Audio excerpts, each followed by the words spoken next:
La 31e enquête IESF a été lancée début février et s'est prolongée exceptionnellement jusqu'à mi-avril 2020 pour prendre en compte l'impact du confinement.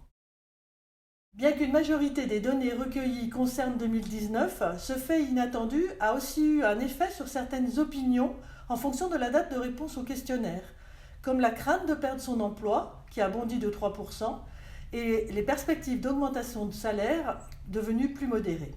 À travers cette enquête, on constate que la situation des ingénieurs est très enviable.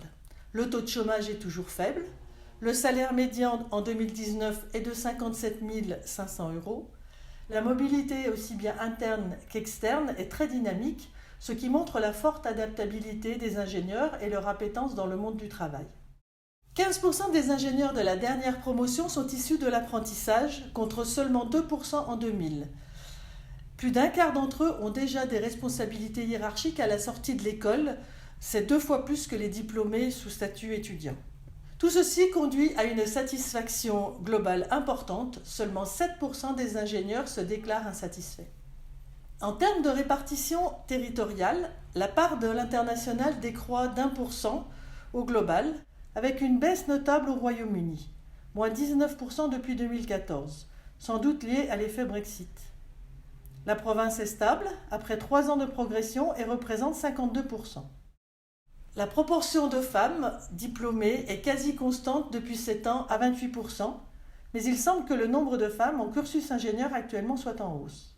Parmi les points marquants relevés dans cette enquête, on peut citer le secteur de l'industrie, qui repart à nouveau à la hausse en termes d'effectifs, le fait que 22 000 ingénieurs exercent un emploi rémunéré dans une association, une ONG ou un organisme international, 39% sont des femmes, et curieusement, 80% d'entre eux avaient déjà eu une première expérience en société de services. Cette année, nous avons interrogé les ingénieurs sur leurs critères de choix en termes d'employeurs. 30% des ingénieurs envisagent de changer d'employeur et 9% se déclarent en recherche active.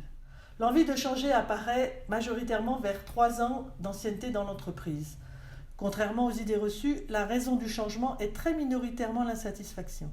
Parmi les 13 critères proposés, le contenu du poste apparaît avoir été le critère essentiel dans la décision d'intégrer l'entreprise actuelle. La politique de diversité est toujours le dernier critère.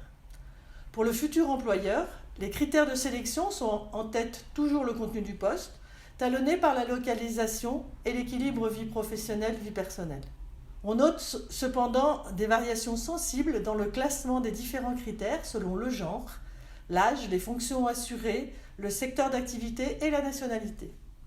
Grande entreprise, PME, start-up, finalement le profil de l'employeur idéal s'écarte peu de celui de l'employeur actuel. Cette enquête est, depuis plus de 60 ans, la référence en France pour l'analyse de la situation et du parcours professionnel des ingénieurs. Je remercie chaleureusement les associations, alumni et partenaires qui ont activement relayé la sollicitation à cette enquête en ces temps perturbés.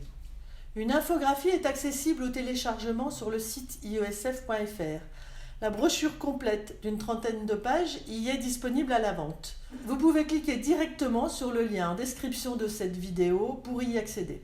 Un grand merci aux participants fidèles à cette étude et rendez-vous en février prochain pour une nouvelle enquête post-Covid qui sera sans nul doute riche en nouvelles analyses.